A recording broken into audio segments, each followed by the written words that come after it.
ഇന്ന് ജൂൺ 19 വായനാ ദിനം.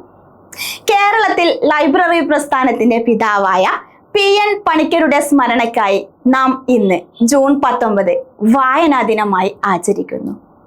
നമ്മുടെ വായന ഈ ഒരു ദിവസത്തിൽ മാത്രം ചുരുങ്ങുമോ? അല്ലെങ്കിൽ നമ്മുടെ ജീവിതത്തിൽ ഒരു ദിവസം നാം എത്ര സമയം വായനയ്ക്ക് വേണ്ടി ചിലവഴിക്കുന്നു? പലർക്കും പറയാനുള്ളത്, ഞങ്ങൾ വായിച്ചിട്ട് പല ദിവസങ്ങളായി, അല്ലെങ്കിൽ വായനയ്ക്ക് വേണ്ടി ഒരു സമയം പോലും ഞാൻ ചിലവഴിക്കാറില്ല. അങ്ങനെയാണെങ്കിൽ വായന എന്നുള്ളത് നമ്മുടെ ഏറ്റവും മഹത്തായ ഒരു സുഹൃത്താണ് എന്നുള്ള ധാരണ നിങ്ങളിൽ ഉണ്ടാവണം. കുട്ടികളുടെ സ്വന്തം കുഞ്ഞുണ്ണി മാഷ് അദ്ദേഹത്തിന്റെ പ്രിയ വരികൾ: വായിച്ചാലും വളരും, വായിച്ചില്ലേലും വളരും, വായിച്ചു വളർന്നാൽ വിളയും, വായിച്ചില്ലേൽ വളയും.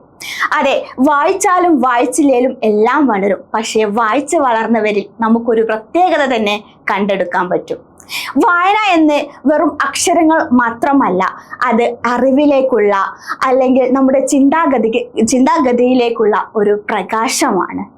നാം എത്രത്തോളം വായനയെ സ്നേഹിക്കുന്നു, അത് നമുക്ക് തരുന്നത് മഹത്തായ ഒരു അനുഭൂതിയാണ്, അതുപോലെ മഹത്തായ അനുഭവങ്ങളാണ്. നാം എത്രത്തോളം വായിക്കുന്നോ അത്രത്തോളം അറിവുകളും നമ്മുടെ ചിന്താശക്തിയും ഒക്കെ നമ്മിൽ രൂപപ്പെടുന്നതായിരിക്കും.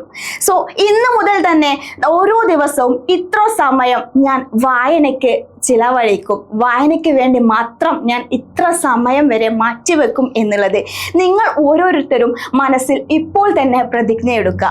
ആ ഒരു പ്രതിജ്ഞയ്ക്കനുസരിച്ച് ഇന്നു മുതൽ തന്നെ നിങ്ങൾ ജീവിതവും മാറ്റിയെടുക്കുക.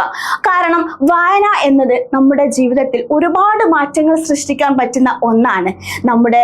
നാം കരുതുന്ന ഓരോ കാര്യങ്ങളും, അല്ലെങ്കിൽ നമ്മുടെ ചെറിയ അറിവുകൾ, അല്ലെ, നമുക്ക് പുതിയ കൂട്ടുകാരെ കിട്ടുമ്പോൾ ഉണ്ടാവുന്ന ആ ഒരു സന്തോഷമായിരിക്കും, അല്ലെങ്കിൽ ആ ഒരു പ്രതീതിയായിരിക്കും നമുക്കൊരു പുസ്തകങ്ങളിൽ നിന്നും നമുക്ക് കിട്ടുന്നത്. അതുപോലെ നിങ്ങൾ ഓരോ ദിവസവും ഓരോ പുതിയ ദിനങ്ങളായിരിക്കും. ആ ഓരോ പുതിയ ദിനങ്ങളിൽ നിങ്ങൾ പുതിയ കൂട്ടുകാരെ കണ്ടെത്തണം. ഈ പുതിയ കൂട്ടുകാർ ഓരോ പുസ്തകങ്ങളിൽ നിന്നുമുള്ള ഓരോ കൂട്ടുകാരായിരിക്കണം. സോ വായിച്ചു വളരുക, ചിന്തിച്ച് വിവേകം നേടുക. അതുപോലെ വായന നിങ്ങളുടെ ജീവിതത്തിൽ പുതുജീവൻ നൽകട്ടെ എന്ന് പറഞ്ഞുകൊണ്ട് ഏവർക്കും വായനാ ദിനാശംസകൾ. So thank you.